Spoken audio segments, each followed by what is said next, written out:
Hallelujah, Hallelujah.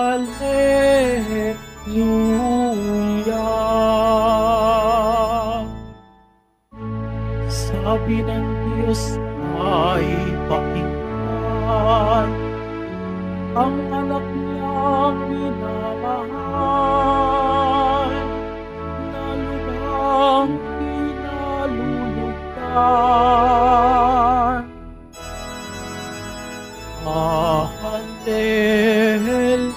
Hallelujah, Hallelujah, Hallelujah,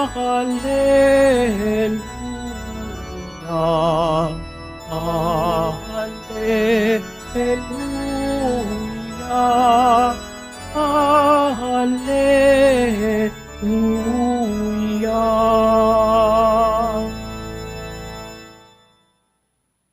Sumainyo ang Panginoon, At sumaiyo rin. ang mabuting balita ng Panginoon ayon kay San Marcos.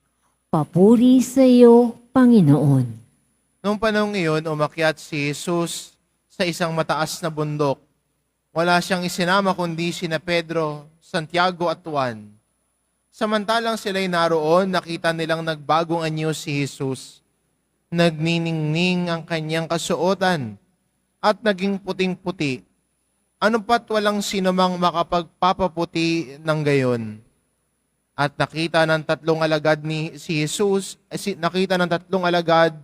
si Moises at Elias, at nakikipag-usap kay Jesus. Sinabi ni Pedro kay Jesus, "Guro, mabuti pa'y dumito na tayo.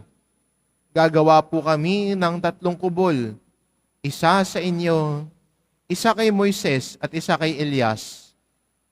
Hindi nalalaman ni Pedro ang kanyang sinasabi, sapagkat masyado ang takot niya at ang kanyang mga kasama.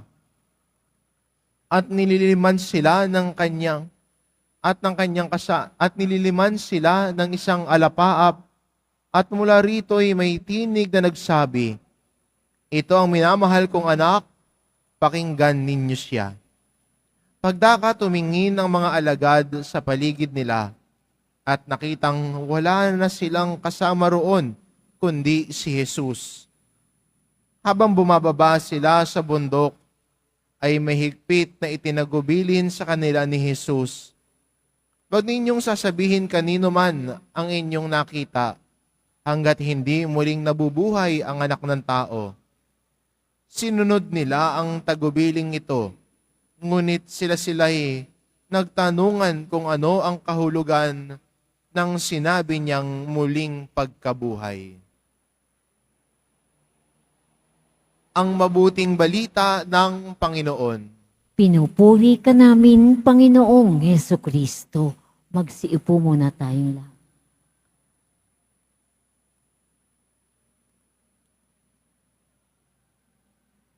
Kamakailan lang lahat ay masaya, nagte-trend sa social media na may isa pong atleta na Pilipino, si Carlos Yulo, ay nakadalawang ginto itong nangyayaring Olympics ngayon.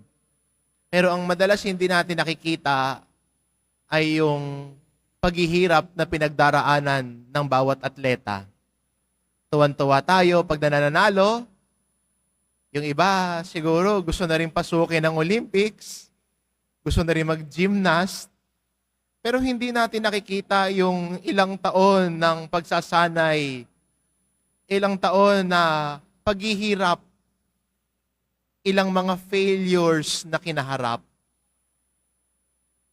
Ang atin pong ebanghelyo ngayon at ang kapistahang pinagdiriwang din po natin ngayon, ang pagbabagong anyo, pagliliwanag sa bagong anyo ng Panginoon, sabi ho ng mga nag-aaral sa kasulatan, na ang pagbabagong anyo ni Jesus sa harap ng kanyang mga alagad ay patikim. Patikim ng yayakaping karangalan ni Jesus pagkatapos ng kanyang pagpapakasakit at pagkamatay. The transfiguration of Jesus is a glimpse. Ganda yung glimpse. Patikim ng muling pagkabuhay. Kaya nga sinabi ni Jesus sa kanyang mga alagad, yung tatlong kasama niya habang pababa sila ng bundok, na huwag niyang sasabihin kahit kanino hanggat muling nabuhay ang anak ng tao. At yung mga alagad nagtaka, anong ibig sabihin niya ng muling pagkabuhay? May mangyayari ba? Tayo kadalasan at tinitignan natin yung tagumpay. Ang tinitignan natin yung karangalan. Tinitignan natin yung pagliliwanag ng muka. Pero hindi natin nakikita ang bawat pagkakataon ng pag-aalay ng sarili, kahit kamatayan sa sarili at pagdurusa. Ang gusto natin, instant success. Pero magandang paalala sa atin ng ating ebanghelyo that the road to our fulfillment of life is by embracing our cross every day.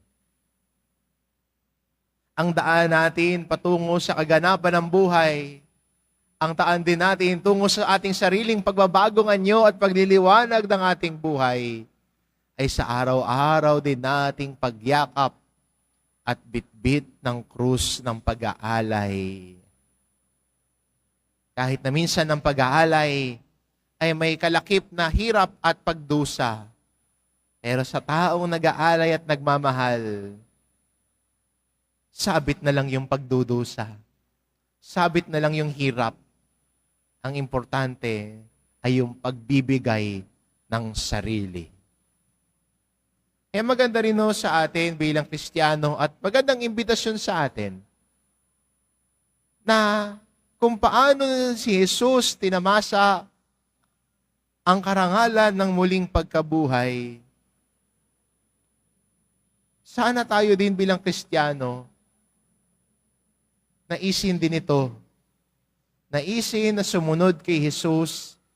Naisin na ang ating buhay ay ayon sa kanyang mabuting balita at ebanghelyo. Kaya nga nung limliman ng mga alagad ng isang ulap, may narinig silang tinig at ang sabi, ito ang aking anak, pakinggan ninyo siya. Ang ating daan sa karangalan din ng muling pagkabuhay natin ay sa pakikinig sa salita ng Diyos. Pero alam din naman natin na minsan, hindi madaling sumunod sa salita ng Diyos. Minsan nakikipaglaban din tayo sa sarili natin. Minsan ay mas gusto natin na huwag na lumaban. Hayaan na lang ang kasalanan. At sasabihin na lang natin, wala, ganito talaga ako eh. Kung yung mga atleta ba sinabi nilang, hindi ko kaya to, suko na lang ako, tingin niyo ba mananalo ba sila?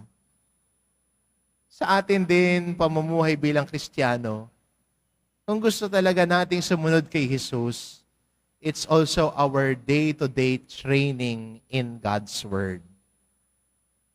Araw-araw na pagpili, araw-araw na pagsisikap, araw-araw ding pagnanais na ang salita ng mahal na pong Jesus Nazareno, ang anak ng Diyos, ay pakinggan natin at isabuhay.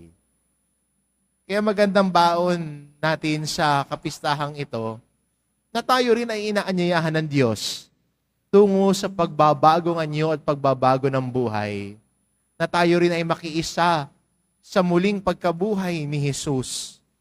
Yung pagbabagong anyo, patikim ni Jesus sa kanyang mga alagad. Pero alam natin na bago dumating ang karangalan, kailangan yakapin ang krus ng pag-aalay. Tayo din may kanyang pag-aalay. May kanya-kanyang pag-aalay sa Diyos.